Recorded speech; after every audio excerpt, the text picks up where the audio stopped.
पटेल साहब प्लीज। बहुत शुक्रिया सर।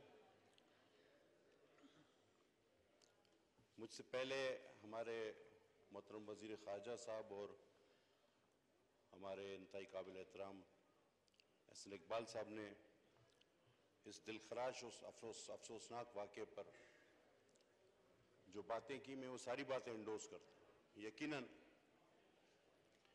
ये एक दिल हिला देने वाला वाक़या है, और बिलखुसूस जब किसी हमवतन पर और किसी मुसलमान पर जब भी जहां कोई हमला होता है तो हमारा दिल भी लरज़ जाता है, क्योंकि हमारा दिल उनके साथ धड़कता है। कनाडा का माशरा कदरे दूसरे मगरबी ममालिक से तासुब से कदरे पाक नजर आता था,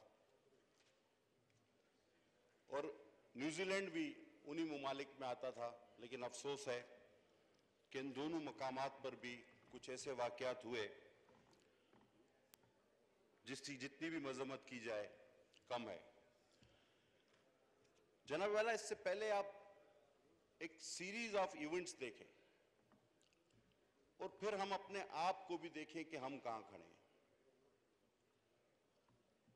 फलस्तीन आपके सामने है। अभी वहां की सिसकियां और चीखें बंद नहीं हुई।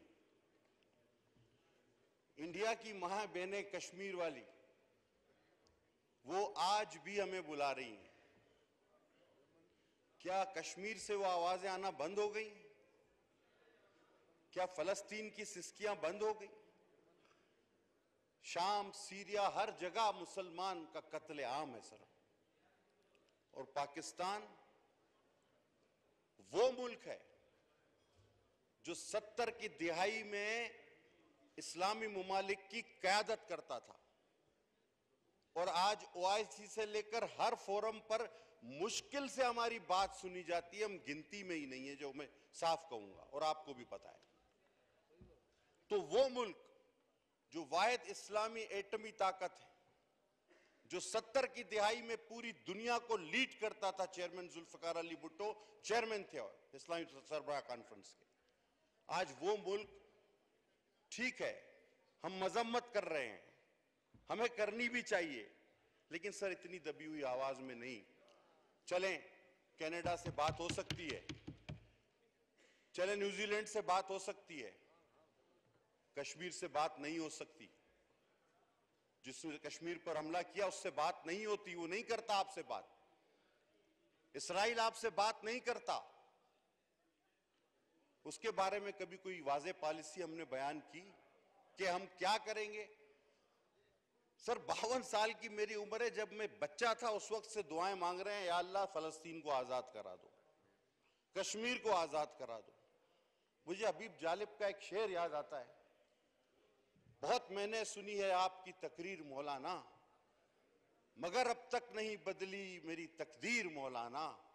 हजारों मिलके फलस्तीन के लिए क्यों नहीं लड़ते, फकत दुआओं से नहीं कटती जंजीर मौलाना। बहुत मैंने सुनी है आपकी तकरीर मौलाना। मेरे भाई और हम, हमारे सबके दिलों में यही आवाज है, प्लीज। हमारे दिलों में भी यही आवाज है। लेकिन ये रियासत का फर्ज होता है, ये भी मैं आपको बताता चलूं, ये रियासत का फर्ज होता है। जनाब एक और चीज जो इंतहाई अहम है, और मैं चाहूंगा आप गौर से उसको सुने। हमारे बहुत सारे दोस्त ममालिक भी हैं, इंतहाई करीबी दोस्त ममालिक, जहां मुसलमानों के साथ वो जुल्म होता है कि उनकी इस्लामी डीफ्रेमिंग की जाती है, उनके ब्रेन वॉश किए जाते हैं, उनको कैंपों में रखा जाता है।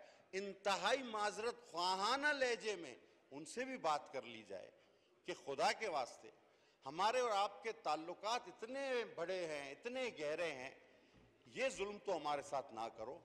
मैंने नहीं सुना आज तक कभी किसी ने उसका नाम भी लिया हो। एक बार पूछा गया तो हमारे प्राइम मिनिस्टर साहब ने कहा था कि उन्हें तो पता ही नहीं, लेकिन दुनिया जानती है कि ये जुल्म हो रहा है। सर मैं इस बात की भी तायीद करता हूं कि पाकिस्तान में अक़लियतों का पूरा पूरा दिफा और पूरी पूरी हिफाजत होनी चाहिए। हम वो बात नहीं कर सकते जिसको हम खुद पूरा ना करें। पाकिस्तान में, दुनिया के किसी मुल्क में, इस ग्लोब पे इंसान इंसान है। इंसान से जो नफरत करे इंसान नहीं है। हर रंग का, हर नस्ल का इंसान है अपना।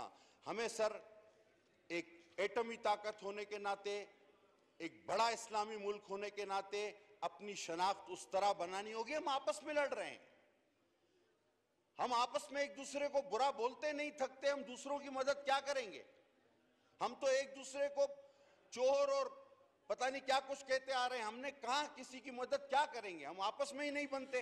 अब तक तो सर एक वफ्द बन चुका होता, वजीर खारजा ऐलान करते, इसी कौमी असेंबली का अपोजिशन और हुकूमत पर मुश्तमिल, जो कनाडा जाता उनकी दिलजोई करता, जो न्यूजीलैंड जाता, जो कश्मीर जाता। लेकिन सद अफसोस कि ये इस्लामी एटमी मुल्क अब अल्लाह के नाम पे दे दो बन गया है सर। थैंक यू, बहुत थैंक यू, थैंक यू।